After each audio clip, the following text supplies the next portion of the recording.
Olá a todos vocês que acompanham o Conversa de Mercado Life Science, uma edição super especial sendo gravada aqui nas FCS e agora aqui uma edição mais especial ainda, né? Teremos aí uma série de conversas sobre PMO. E se você tem interesse sobre esse assunto, não só esse vídeo, como os próximos farão muito sentido e terão muita utilidade para você e para o seu negócio. Eu gostaria então de apresentar essa série que será sobre gestão de projetos e PMO direcionados para as indústrias farmacêuticas e cosméticas com um grande expert do mercado, nada mais, nada menos do que Mário Trentin, que é diretor da Mother PMO. Olha, que honra te receber aqui, viu? Muito obrigado, um prazer é meu. Parabéns pelas FCS, que é um mercado muito forte, cada vez mais crescente no Brasil e do mundo, e trazer todas essas novidades para cá. Obrigada, Mário. Obrigada pela tua presença e pela tua generosidade de compartilhar tanto conhecimento bacana aqui com a nossa audiência. Vamos lá. Bom, eu quero começar perguntando para você por que a gestão de projetos ela é essencial para as indústrias farmacêuticas e cosméticas. Bom, vamos lá. A gestão de projetos é sobre eficiência. A gente tirar ideias do papel e transformar isso em resultados. Pode ser a criação de um novo produto, a expansão de uma fábrica, a construção de uma fábrica, projetos de logística. E muitas vezes, quando eles são mal gerenciados, aí a gente perde o tempo de mercado. Um atraso no lançamento do produto, a gente tem custos maiores e a gente pode até ter problemas regulatórios e problemas dos mais diversos. Então a gestão de projetos ela é fundamental em todas as indústrias, mas muito mais ainda nessas indústrias reguladas, como é o caso da indústria farmacêutica e de cosméticos. Porque a gente tem não só essa questão da eficiência, que é importantíssima para a empresa, mas também a gente está lidando com a saúde, estamos lidando com outros aspectos importantes. Perfeito, Mário. Então, qual que é o papel do PMO numa empresa, numa indústria tão grande, né, como que a gente tem aqui hoje, no mercado tão gigantesco, no farmacêutico e no cosmético? Vamos lá. O PMO é um departamento ou uma estrutura organizacional, o escritório de projetos, que ele é responsável pela padronização, criação de frameworks, metodologia, também treinamento e desenvolvimento dos gerentes de projeto, a interação com outras áreas. Então, quando a gente fala sobre a indústria farmacêutica e a indústria de cosméticos, a indústria de saúde também, hospitalar, tem muita gestão de projetos hoje em dia, a gente sabe que as áreas precisam colaborar. Porque não é somente, quando a gente pensa em construção civil, você tem uma única área de engenharia que vai fazer a construção de um prédio ou de alguma outra coisa. Quando a gente está falando de produtos aqui da área farmacêutica, a gente tem inovação, pesquisa e desenvolvimento, a gente tem a cadeia de fornecedores para ser desenvolvida, adaptações ou modificações de uma fábrica, lançamento de produto, são coisas que envolvem ainda mais áreas, ou seja, são projetos mais complexos. E o papel do PMO é, portanto, criar a governança disso, os papéis, as responsabilidades, os frameworks vão ser utilizados, quais as etapas, aprovações, os templates necessários, e aí também formar as pessoas e colocar o software de gestão de projetos. E qual que é o desafio, Mário, na tua opinião, na gestão de projetos, inovação, especialmente aí na indústria farmacêutica, vamos dizer assim? O grande desafio está na parte regulatória, com toda certeza. Porque quando a gente pensa na gestão de projetos, a gente tem essa parte de eficiência, definir o escopo, requisitos, enfim, cronograma, orçamento. São aspectos muito importantes dos projetos. Mas na indústria farmacêutica em particular, a gente tem que tomar vários cuidados anteriores de aprovações.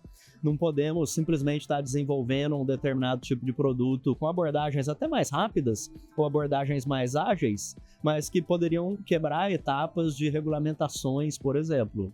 E isso é uma preocupação porque você precisa de certificação, homologação, todos os aspectos, mas também que a gente tem aí casos do passado, né, de problemas com medicamentos ou problema com cosmético, por exemplo, e isso não vai ser só a parte regulatória, mas vai prejudicar a imagem da empresa, ela vai ter impactos, às vezes, no recall, numa série de coisas.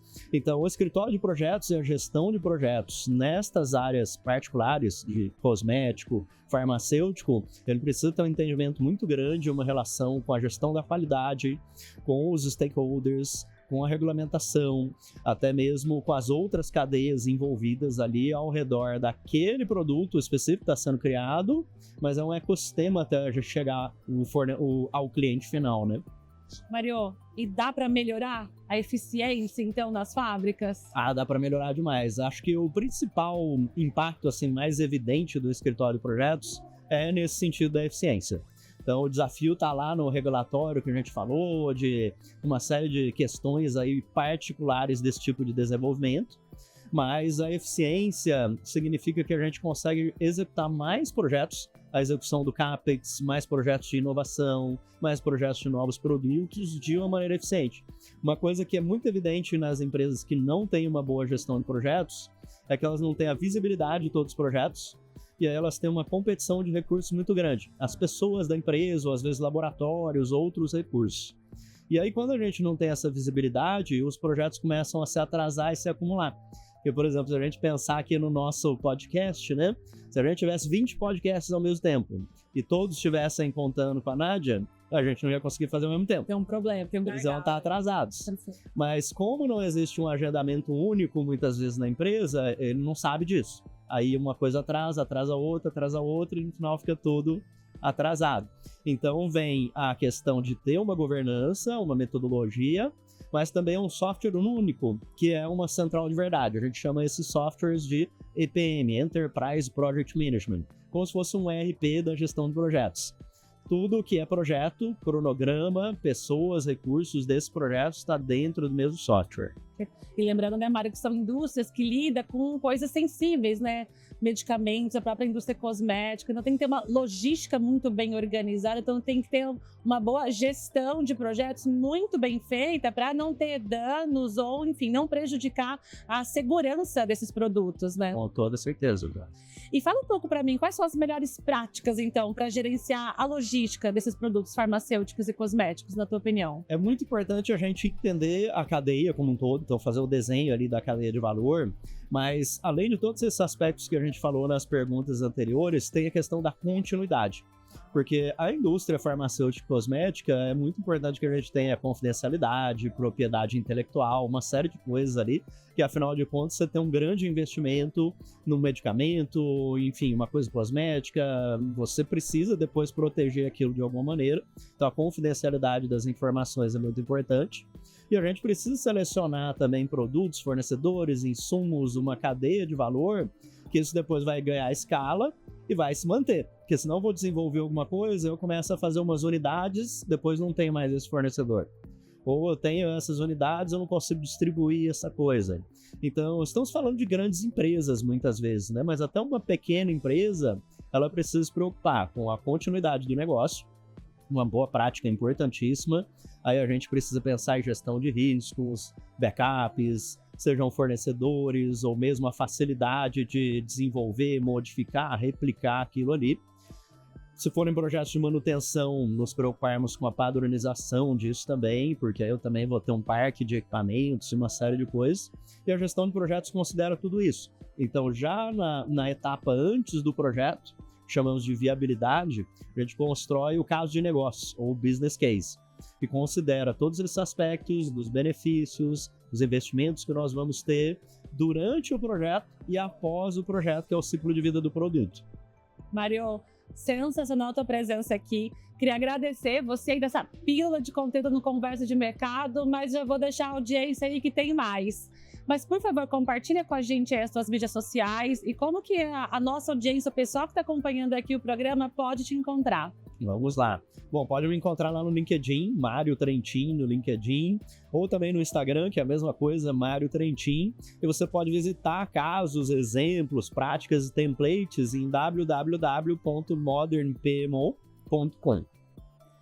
Mário, obrigada. E eu te encontro logo mais, porque eu tenho muito mais perguntas e tem esse bate-papo ainda vai ser muito mais gostoso. Um prazer. E você que está acompanhando, essa foi a primeira pílula de conteúdo sobre gestão de projetos e PMO. Ficou interessado? Fica por aqui que logo mais vem o segundo episódio. E é claro que nas feiras FCE Farm e FCE Cosmetic você vai encontrar muito mais sobre esse tema. Até lá! Sim.